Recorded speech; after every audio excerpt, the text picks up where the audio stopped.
Halo para manajer semua, balik lagi sama kita WRKP FPL di week 8 preview. Nah, gimana nih week 7 poin kalian? Apakah panah hijau atau panah merah ya? Kalau kita mah panah hijau ya nggak? Panah hijau sih. Analisa adalah Ilah. kunci. Ilah. Kalau misalnya kalian panah hijau, congrats. Kalau misalnya panah merah ya udah dengerin kita lah. Ikutin kita aja lah. Udah. Nah, yaudah. Nih kita balik lagi. Akhirnya Amar balik lagi setelah minggu kemarin ini ya ke Anfield ini marah-marahin defense-nya nih Liverpool. Kenapa mainnya nggak bener semua? Tapi juga masih kebobolan ini. Liverpool mijitin Van Dijk. Iya nih. Gimana nih? Liverpool lagi sulit. Mungkin salah satu saran gue di game week ini adalah hindari defense Liverpool. Tuh. Betul. Nah, tapi nanti kita bahas ya. Nah, sama satu lagi ada Nuha balik lagi join sama kita. Nah, yaudah. Langsung aja nggak pakai lama, kita langsung masuk ke week 8 preview. Tapi kita kasih lihat dulu hasil skor di week 7. Kalau nih gue alhamdulillah setelah minggu kemarin poinnya di bawah average point, kemarin week 7 di atas average point 65 poin. Jadi ya tapi gue sebenarnya masih agak kesel karena masang kaptennya blank nih. Aduh, Ronaldo kenapa blank ya? Aduh, kenapa gue gak pasang di Kane gitu. Tapi untungnya ternyata Wilson sama Calvert-Lewin sama-sama ngegolin. Nah, alhamdulillah kan. Jadi tapi benchnya gue ampun dah. Masa benchnya 17 poin. Kilman sama Lemty ngegolin lagi pas gue tau Lemty ngegolin. Aduh, gue makin bete, gue naruh Lemty-nya di bench ketiga lagi. Ya udahlah, berarti itu poin gue. Tapi intinya tetap panah hijau. Intinya gitu. Kalau gue mainnya yang penting average di atas average point, panahnya panah hijau. Nah, ini terus poinnya Amar di atas average point juga 57. Ini kayak Havertz nih Mar, gimana nih COVID nih. Aduh, gimana nih Mar? Jadi gue ini kayaknya membuat langkah yang salah. Jadi kenapa? buat minggu ini sebenarnya gue transfer in Helder Costa ganti Barnes. Kenapa? Karena gue mau coba cari cara biar tim gue tuh punya duit.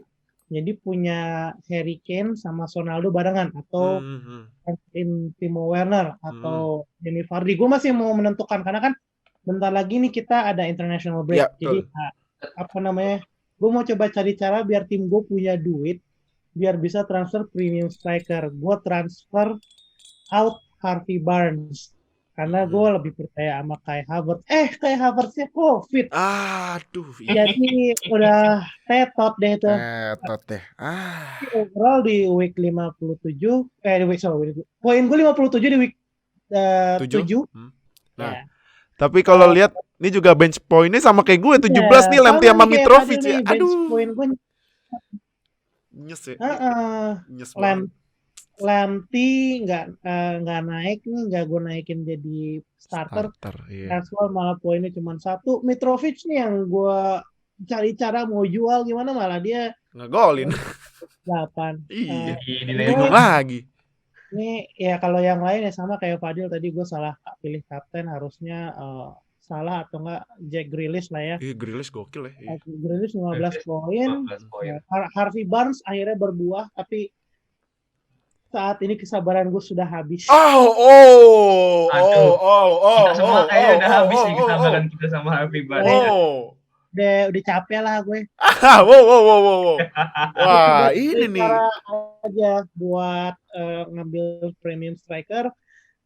Kai lebih promising, lebih konsisten, jadi I keep him for a while. Dianya COVID, harusnya dia tuh yang gue transfer keluar. Anyway, gue puas dengan hasil game week 7 gue. Semoga di game week 8 juga bisa di atas rata-rata atau bahkan lebih baik sih. Amin. Nah, next ini poinnya Nuha, dia beda dikit sama gue.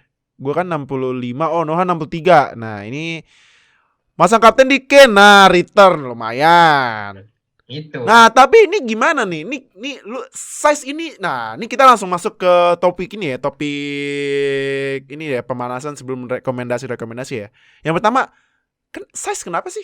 Size.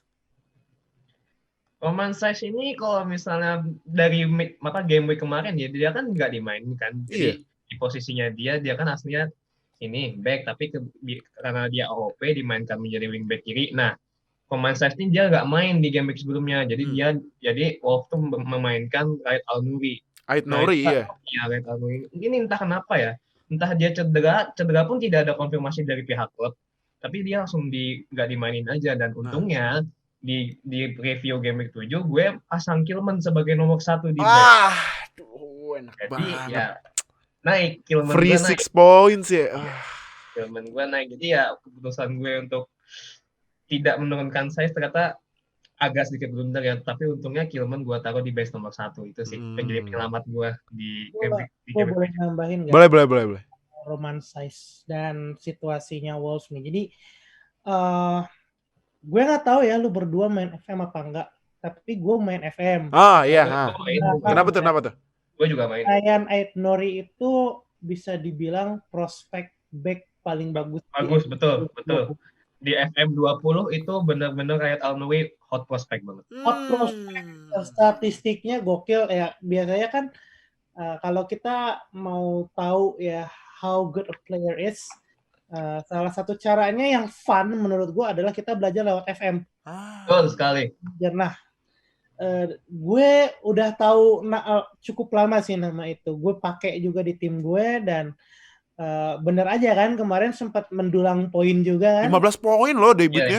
Di FPL 15 loh. Bener kan 15 poin. Gila. Nah, dengan situasi kayak gini sih gue melihatnya ke depannya Roman Size ini posisinya tanda kutip terancam. Jadi betul.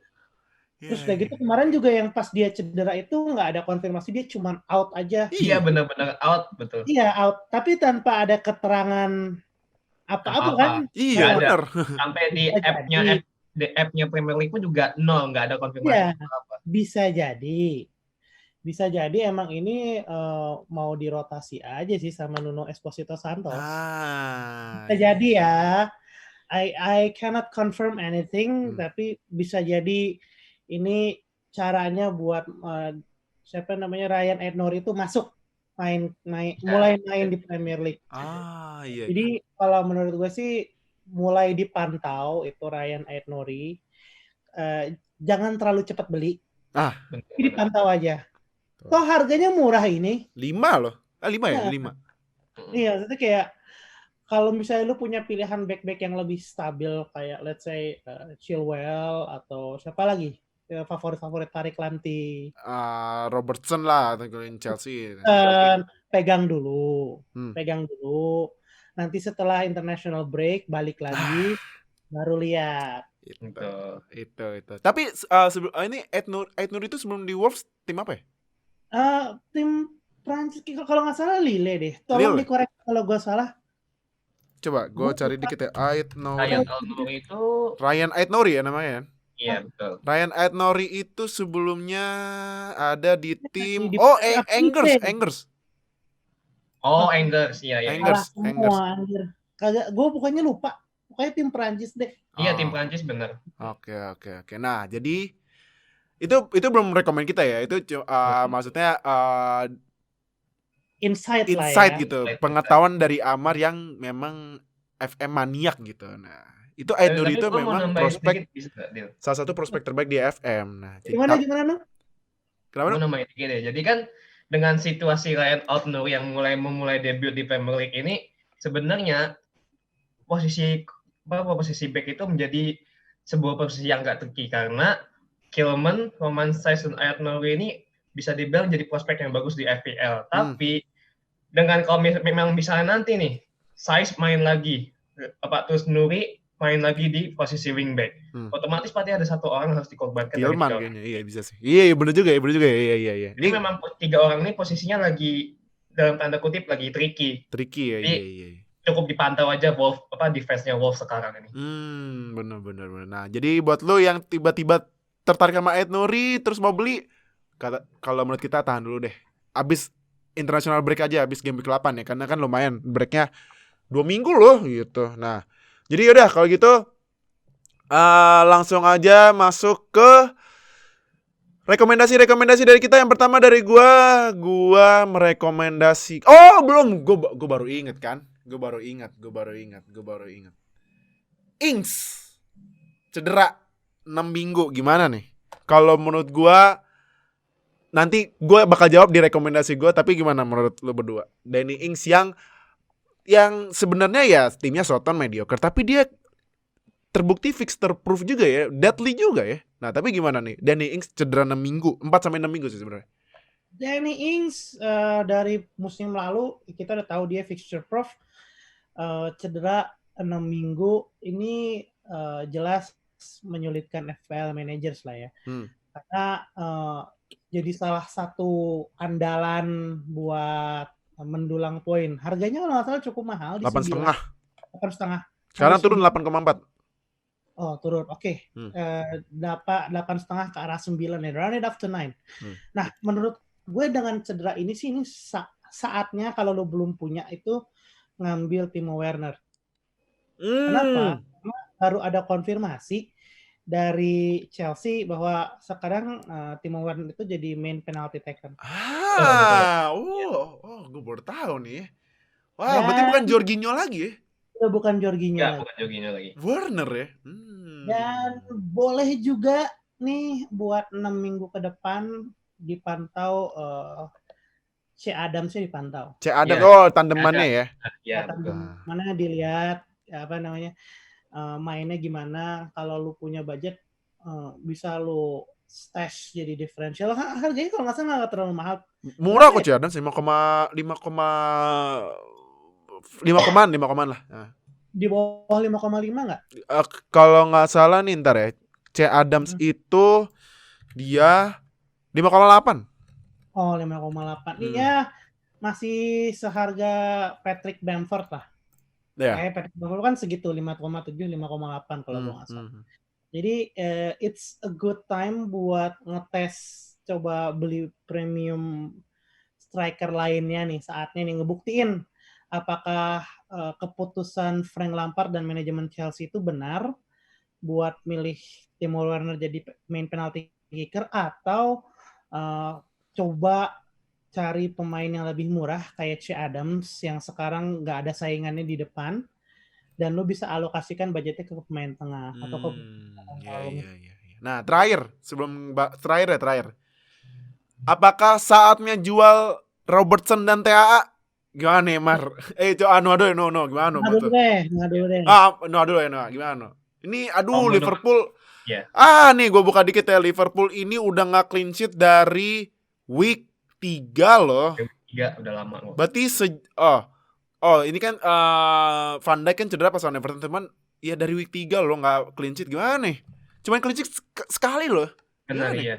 Kalau menurut gue sih emang udah waktunya ya, karena kalau lu berharap defense-nya Liverpool secara overall, lu mau berharap sama siapa? Van Dijk nggak ada, Fabinho cedera, Joe Gomez masih tuh cuma mengandalkan Joe Gomez saja itu nggak cukup.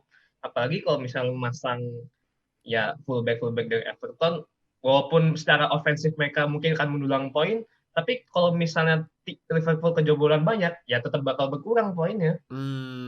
Jadi ya carilah alternatif yang lain. Masih banyak kok fullback yang bagus selain Trent Alexander-Arnold sama Andre Robertson. Nah, gimana? Nih Amar, fans Liverpool, gimana Amar menurut lo? Oke. Dari sisi fans Liverpool ya, sebenarnya semenjak seri lawan Everton, Liverpool tuh nggak pernah kalah. Dia mainnya selalu bagus. Lawan Ajax 1-0 menang di Champions League. Terus dari gitu di 2 pertandingan terakhir Premier League menang 2-1 lawan Sheffield United sama West Ham. Terus di pekan Champions League setelah Ajax tuh lawan Midtjylland sama Atalanta menang dan nggak kebobolan sama sekali. Lawan Midtjylland 2-0, lawan Atalanta 5-0. Sebenarnya kalau lihat formnya, Liverpool tuh lagi mencoba buat balik lagi ke form di mana mereka musim lalu tuh juara. Tapi karena harga backnya Liverpool itu mahal-mahal, Arnold sama Andy Robertson itu mahal, udah masuk angka 7. Menurut gue investmentnya nggak worth it sih, nggak sepadan. Jadi buat FPL wise ya, menurut gue sih saatnya dijual. Tapi kalau misalnya lu ngikutin bola, lu ngikutin formnya Liverpool, lu ngefans sama Liverpool, ini saatnya lu sebenarnya bersuka karena Liverpool lagi panas. Iya, tentu beda konteks tapi. Iya, cuma kan ini kan konteksnya nih FPL. Iya, FPL nih beda sama tapi beda tapi sama gitu. Agak bersinggungan tapi nggak sepenuhnya sama. Betul. Karena harganya mahal. Udah angka 7, mending angka yang kayak udah sampai angka 7 gitu tuh lu spend di gelandang atau lu spend di penyerang. Jadi lu tarik aja, lu ganti sama back gitu. Nanti gue akan coba sedikit bahas back ya di pemain recommendation gue karena ada artikel menarik nanti gue bahas di situ. Dan lu alokasikan lebihan uang lo buat gelandang atau penyerang.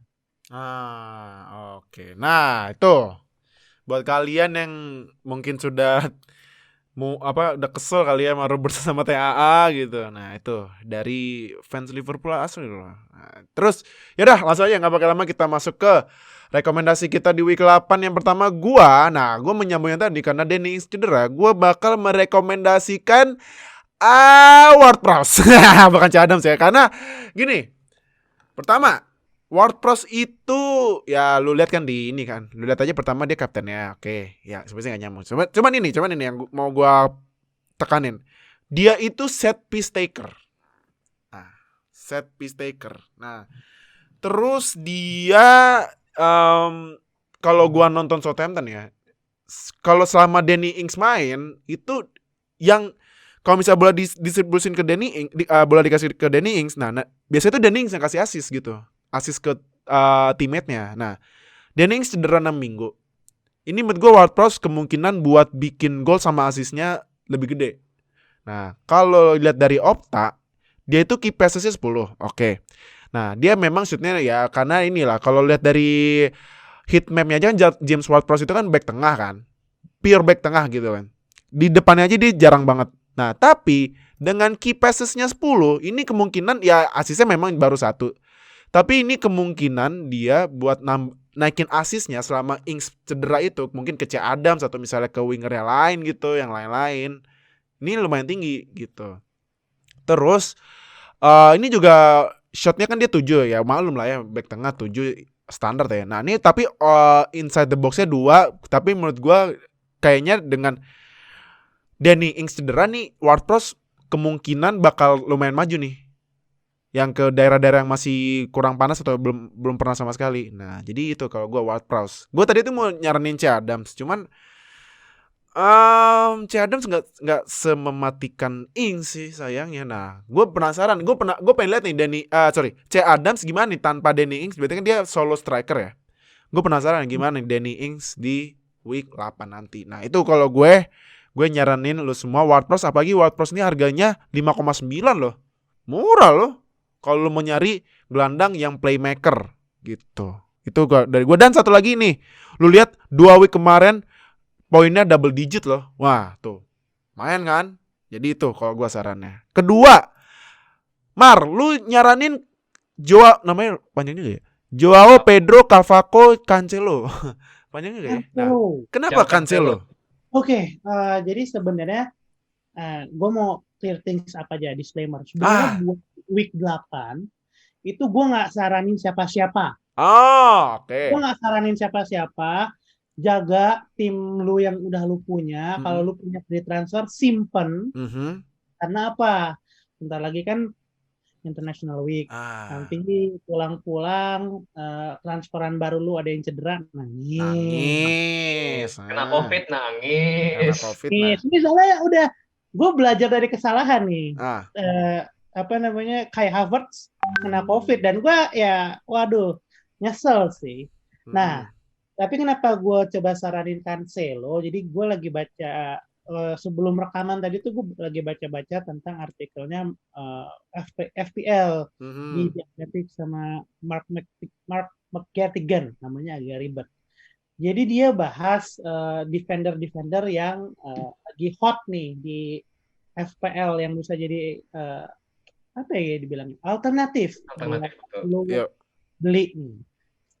Nah, dari nama-nama yang gue lihat sebenarnya ya kita semua udah tahu lah banyak nama-nama, cuman dari satu nama tuh yang gue cukup suka tuh Cancelo ini. Soalnya Cancelo itu secara harga sekarang 5,4. Dia di bawahnya Ben Chilwell. Ya. Nah, dia baru main full 90 menit itu 3 match terakhir dan key passesnya udah 9. Tuh. Sama dengan Ben Chilwell yang main dari awal week. Jadi key passesnya udah 9, saya sama-sama 9. Jadi kita bisa lihat di sini produksi playmaking-nya dari belakang tuh lumayan mantep gitu. Dan dengan harga yang tanda kutip didiskon dari 5,8 ke 5,4. Bahkan 5,9 kalau nggak salah Ben Chilwell tuh. Correct me if I'm wrong ya. Jadi saran gue adalah week ini tahan dulu. Jangan beli siapa-siapa. Nanti selesai International Week, kalau misalnya Cancelo ini sehat, lu beli deh tuh. Cancelo ya? Cancelo. Nah, ini juga kalau lihat dari heatmaps itu, lu nih gue juga ini Yiming salah gue sorry. Ini Manchester City ke Cancelo. Nih Cancelo kalau lu lihat dia mainnya juga lumayan maju juga ya. Ini di deket-deket garis tengah sama depan garis tengah panas juga ya, lumayan maju ya mainnya. Panas dia ya, karena kayak tadi gue bilang dia itu cukup involve gitu di dalam shot creating, chance creating. Terbukti di angkanya 9. Jadi makanya di setengah lapangan ke atas tuh panas. Inilah lu perhatiin deh tuh. Nah itu saran kedua dari Amar, Cancelo, back sayapnya City. Terakhir, Nuha nyaranin Callum Wilson. Nah, ini Callum Wilson yang pemain yang gue tadinya jual nggak ya, Callum Wilson jual nggak ya gitu. Tahu-tahu ngegolin 2 kali ya, nggak jadi deh. Tapi kenapa nih Callum Wilson? Callum Wilson ya, jadi kan kemarin pas game week ke-7 kan dia habis cetak brace ya, cetak 2 gol lawan Everton. Brace lawan Everton. Ya, kenapa gue mau coba merekomendasikan Callum Wilson? Bagi yang udah punya, gue ucapin selamat karena lu punya striker yang salah satu yang udah victor proof, tapi harganya masih murah. Tapi harganya masih murah, ingat. Harganya masih 6,6 juta. Nah, lawan ini kan lawan Southampton nih, dan Southampton tuh at least kebobolan 3 gol di 6 match terakhir. Jadi defense-nya ya nggak bagus-bagus amat lawan Southampton ini. Jadi ya ada kemungkinan kalau Wilson masih bisa mencetak gol lebih lagi. Dan ini terbukti dari statsnya dia di Opta. Dia bikin shot itu kan 12 kali. Nah, expected goals-nya dia itu 4,42. 4,4. Gila tinggi banget. Jadi kalau misalnya satu match itu bisa jadi ada 4 gol kalau misalnya itu jadi gol ya. Bisa jadi gol tuh bisa jadi 4 gol. Tapi kan karena ini expected jadi ya udah expected aja gitu. Tapi ya secara overall dia bagus. Ini involved di goal threat-nya juga gede dan terbukti di heatmap-nya dia kalau Wilson kan dia kan bermain jadi formasinya Southampton kan ini ya 5-3-2 dan itu jadi dia bermain di sebelah kanan gantian sama Alan Sander-Seaman jadi ya enggak. Jadi kalau misalnya lu udah punya si Callum Wilson ya selamat, tapi kalau misalnya lu mau cari coba mungkin udah mulai agak tanda-tanda goyah atau mulai agak lelah dengan Dominic Calvert-Lewin, mungkin Callum Wilson bisa jadi alternatif.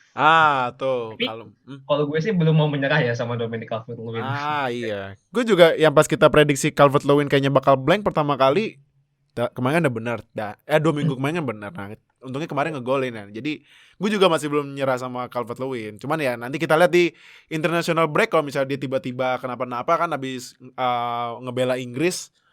Nah, gitu. Jadi itu saran-saran dari kita. Nah, kalau gue starting gue buat di week 8 nanti. Jadi gini, week ini gue gak bakal transfer. Karena seperti Amar bilang tadi, kita habis game week 8 akan international break. Berarti 2 minggu break yang kemungkinan besar pemain bakal cedera pulang-pulang ngebela negaranya kan.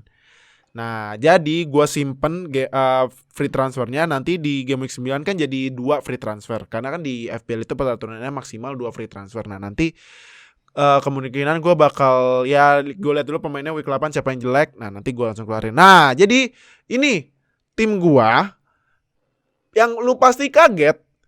Lu lihat gue ngebench Robertson loh. Serius, gue ngebench dia. Gue sih nggak kaget dia. Nah, iya. Mungkin yang lu yang gak terlalu merhatiin Liverpool pasti kaget. Yang udah merhatiin Liverpool, apalagi Amar fans Liverpool nggak kaget karena Liverpool. Nih lawannya City lagi. Aduh, City. Tadi serang terus, mainnya di away lagi. Nah, ya walaupun gak ada penonton nih, cuman menurut gua rada ngaruh juga sih kan karena stadion yang biasa dimainin beda gitu kan. Jadi atmosfernya rada beda gitu kan. Nah, gua ngebench Robertson. Nah, tapi gua ada resiko ini nih. Gue akan kayaknya gue ngorbanin Walker Peters karena dia kan lawan Newcastle. Nah, ketemu Wilson. Gue kayaknya prediksi kalau Wilson kemungkinan bakal assist atau gol. Jadi gue bakal ngorbanin dia. Nah, ini kipernya Guaita. Aduh, gue kesel banget sama Guaita dah. Gue kira bakal main tapi dia gak clean sheet loh dari week 2. Nih kayaknya nih kenapa gak diganti aja? Nah, cuman sayang. Gue tuh tadinya mau Darlow-nya Newcastle. Cuman nyesel gue tadi pas yang wildcard week ke 4 apa 5 gue lupa. Gue udah masukin Darlow atau gue ganti ke Guaitanya ngaco. Aduh.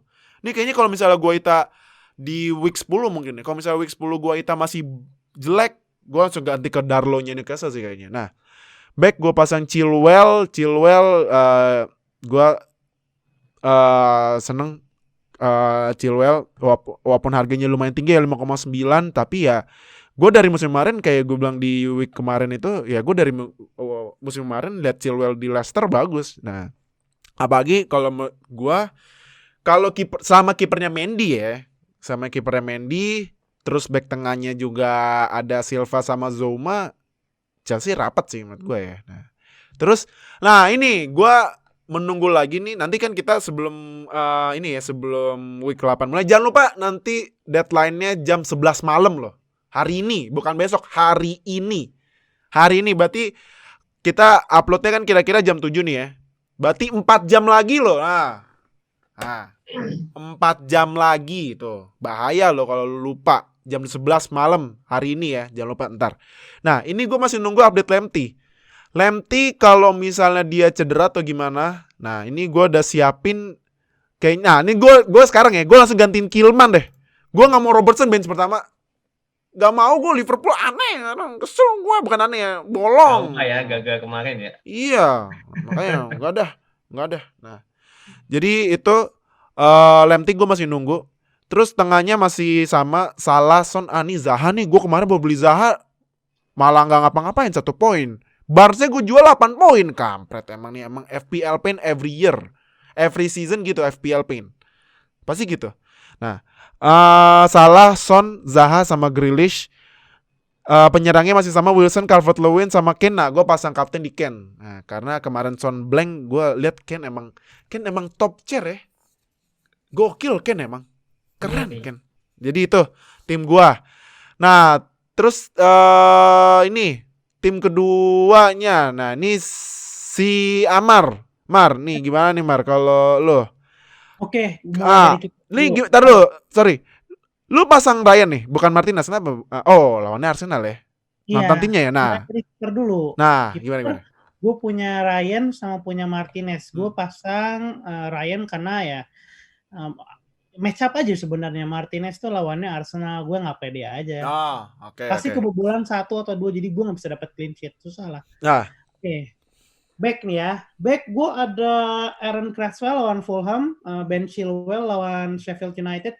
Ini sampai saat ini gue belum transfer. Tadi kan gue udah saranin Cancelo tapi gue belum transfer. Jadi mau lihat dulu nih. Kalau nggak clean sheet atau poinnya blank, ini Chilwell kayaknya sih mau gue suruh angkat kaki. Eric Lamptey yang udah 2 game terakhir poinnya bagus tapi gue bench karena dia ada tanda seru kuning terus nih. Iya, tapi, itu. Iya, betul. Makanya masih nunggu gue. ini tanda seru kuning ini, tapi kenyataannya ujungnya main-main. Iya juga. makanya kan, itu. Jadi udah biar aja gue pasang dia di apa namanya jadi starter. Nanti kalau emang dia nggak main, biar Justin yang naik. Oh, lu pasang Justin di bench pertama ya? Oh Sama. iya. Ini bench lu dua-duanya Douglas cedera, Havertz ini ya COVID ya. Aduh, nah, iya. sekali ya. Ini berlanjut nih ke kesalahan gue di minggu ini nih. Oke, gue punya salah. Dan itu kan dari awal. Nah, setelah salah tuh ada Helder Costa. Nah, sebenarnya gue ngambil Helder Costa itu biar gue bisa kayak tadi gue awal cerita tuh, biar gue bisa transfer in antara Timo Werner, Jamie Vardy atau Harry Kane. Jadi gue transfer out Harvey Barnes. Taunya malah Havertz yang tetot nih. Ini kalau sampai Harvey Barnes mainnya bagus nih. Ini kayaknya gue dikutuk sama Fantasy God. FPL God ya. Iya, dikutuk sama FPL God. Oke, next biasa ada Son, gue jadiin kapten. Jack Grealish tetap ada di line up gue setelah kemarin 15 Gila ya, poin. Grealish. Nah, harapannya bisa curi 1 gol atau 1 assist lawan Arsenal. Let's hope so ya. Iya. Gue belum habis kepercayaan sama Dominic Calvert-Lewin. Kemarin satu blank game week tidak mendefinisikan satu. Betul sekali. Betul. Cuman 1 blank week. Come on guys. It's not... Baru 1 loh. Kemarin kan golin lawan Newcastle. Sama seperti Patrick Bamford, gue juga tetap percaya sama dia. Gue udah dari week 1 guys, come on. Iya, sabar. Patrick Bamford, jangan lupa itu. Patrick Bamford, kuncian. Nah, satu lagi ini sebenarnya striker mau gue tendang nih dia. Tapi ya udahlah. Mitrovic ya. Iya, that's my line up. Harapannya bisa di atas rata-rata lagi. Amin. Dan bisa panas lagi karena gue di week ini tuh panah hijau di Indonesia dari game week 1 sama overall gue semuanya panah hijau. Tuh kan gokil kan. Makanya yang lu kalau mau panah hijau kayak kita ya udah kita aja lah dengerin. Udah kita ya. Masih enggak percaya. Ntar enggak percaya panah merah nangis minta warkop. Saran dong. Dari kemarin kemana aja lu? Yaudah nih. Terakhir timnya Nuha tuh gimana? Lu pasang lu ini ya kiper Martinez ya yang tadi Amar kan ngebench Martinez, lu masang Martinez sih karena juga benchnya juga kiper nggak main. Gimana nih? Jadi secara overall sih gue cuma major change-nya gue cuma 1. Jadi Andy Robertson akhirnya gue buang. Robertson Robertson enggak. Robertson gue buang, gue ganti Aaron Cresswell. Major change-nya itu sih sebenarnya. Jadi kalau misalnya secara line up nggak ada yang berubah sebenarnya. Cuman gue masih seperti minggu kemarin gue masih was-was dengan kondisinya Roman Saiz. Ya. Iya Saiz. Jadi ya dengan itu gue pasang di bench. Jadi Kilman gue naikin lagi nomor 1. Kilman ya buat jaga-jaga ya. Kalau tiba-tiba Saiz nggak main, ada Kilman yang bisa backup. Iya. Jadi oke. Let's start from the keeper ya. Jadi keeper Martinez. Seperti gue karena ini lawan Arsenal ya. Arsenal tuh lagi formnya tiba-tiba lagi naik. Jadi gue nggak berharap kalau akan mendapatkan poin dari Martinez. Kecuali kalau dia banyak save ya. Tapi sepengetahuan gue sih Arsenal itu eksekusi finishingnya itu kurang bagus. Jadi gue masih bisa berharap dari save lah. Dari poin. Untuk back tadi udah dibahas. Ada Aaron Cresswell, Roman Saiz, dan Ben Chilwell. Ya udah Ben Chilwell ya. Untuk saat ini sih yang paling reliable ya. Ben Chilwell untuk saat ini yang paling reliable untuk produksi poin. Dan kita sekarang ke midfield. Nggak ada yang berubah sebenarnya. Masih dengan Mohamed Salah seperti biasa. Jack Grealish yang kemarin 15 poin. Nah, dan Son Sonaldo ini gue masih akan taruh dia sebagai vice captain karena kemarin dia blank. Tapi ya bagus blank sekali mah nggak akan ngaruh juga sih sebenarnya. Iya. Kalau pemain bagus mah pasti bakal bikin gol aja gitu. Dan juga Leandro Trossard. Nah, kita sekarang ke forward. Gue masih percaya sama Dominic Calvert-Lewin karena satu lawannya Manchester United, man. What do you expect from the defense? Kemarin lawan Istanbul Başakşehir aja hancur mainnya.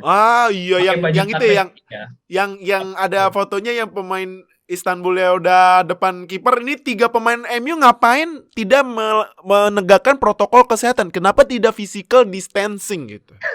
Itu ada satu joke ya. Jadi kan itu kan tandingan kan pakai baju hitam putih. Zebra ya, zebra. Jadi katanya sih zebra tuh takut sama warna merah, warna oranye. Jadi ya menjaga jarak lah gitu. Jadi ya what do you expect from Harry Maguire and Victor Lindelof in a way gitu. Aduh, jadi ya jersinya emang. Dominic Calvert-Lewin ya gue yakin masih bisa mencetak gol. Dan di belakang Dominic Calvert-Lewin kan juga nggak cuma James Rodriguez saja yang bisa menyuplai bola, masih ada Gil Sigurdsson, masih ada Andre Gomez. Jadi ya nggak perlu khawatir sih, gitu aja. Dan seperti biasa, gue menaruh Harry Kane sebagai kapten. Gue naruh Harry Kane sebagai kapten itu returnnya banyak di minggu kemarin. Ketika banyak yang menaruh kapten di Herminson dan Blank, gue naruh kapten di Harry Kane dapat poin. Iya, kemarin gue nggak naruh Kane lagi. Ya udahlah. Gitu, dan yang ketiga, gue taruh Patrick Bamford. Come on, man. Ini harga masih murah, masih nggak mau beli juga. Memang. Makanya nih. Ya, kalau gue kan belum punya Bamford karena memang duitnya udah kepake yang lain. Cuman ya gue masih perhatiin ya Bamford. Tapi gue ya rencana gue ya karena gue udah baca Werner bakal jadi penalty taker. Nih Werner udah masuk radar gue nih Werner. Nah, atau kalau misalnya Werner kenapa-napa, Vardy gitu kalau gue. Nah, tapi terakhir James gimana nih James? James gimana nih? Kalau misalnya James sembuh gimana? Trossard langsung ganti Trossard ya? Yang bakal gue, jadi setelah ini gue akan memantau ini sih press conference apa segala macam. Jadi kalau memang misalnya James dikonfirmasi tidak main, tentunya gue menaruh di base bukan masalah yang berarti. Tapi kalau memang nanti dia dikonfirmasi sama Carlo Ancelotti untuk bermain, tentunya gue akan naruh dia sebagai starter lagi, gantiin Leandro Trossard. Cuman dengan cederanya dia yang kalau di FPL ini sih, chance itu 75% ya, masalah injury. Tapi ya kalau misalnya gue berharap main ya, itulah fisioterapinya pijetin aja lah. Gitu. Terus kasih aromaterapi yang enak itu. Balsam. Pakai hot cream gitu. Iya bener. Iya. Atau enggak ini koyo cabe, kayak koyo cabe. Iya, main sambil pakai koyo kan keren itu. Kayak orang Indo di sini. Panas kan. Tendang keluar api ntar bolanya kayak Subasa ntar. Tapi ya tentu gue nggak terlalu berekspektasi dia bakal main sih. Jadi just wait for the conference aja. Intinya kalau kebetulan kita punya grup ya. Nah, ini grupnya rahasia nih. Ini grup VIP, very important person lah. Nah, ini kita sudah menjanjikan, kita sudah membuat ikrar apa dah dia. Kalau transfer tunggu press conference deh. Udah, karena itu teraman sih menurut kita ya. Teraman. Ntar lu beli pemain kayak tadi kan, beli pemain sakit atau apa nangis. Nah, udah gitu ntar. Nah, jadi udah itu preview kita di week 8. Gimana buat kalian? Apakah sudah tahu bakal beli siapa atau gimana? Nah, yaudah. Ikutin kita aja lah udah ya.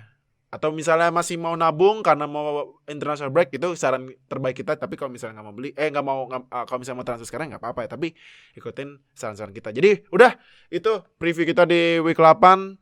Thank you Amar udah join, sama Nuha udah join, dan jangan lupa follow Twitter kita @WRKP_FPL, dan jangan lupa deadline nanti malam jam 11 malam. Jangan sampai lupa ya, kalau lupa ya udah resiko gitu. Nah, habis game week 8 kita bakal international break 2 minggu. Ditahan, jangan beli cepet-cepet kecuali kalau misalnya ada pemain yang cedera parah ya. Nah, gitu. Jadi udah, thank you banget para managers yang udah dengerin kita di Spotify, yang udah nonton kita di YouTube, dan salam panah hijau. Dadah.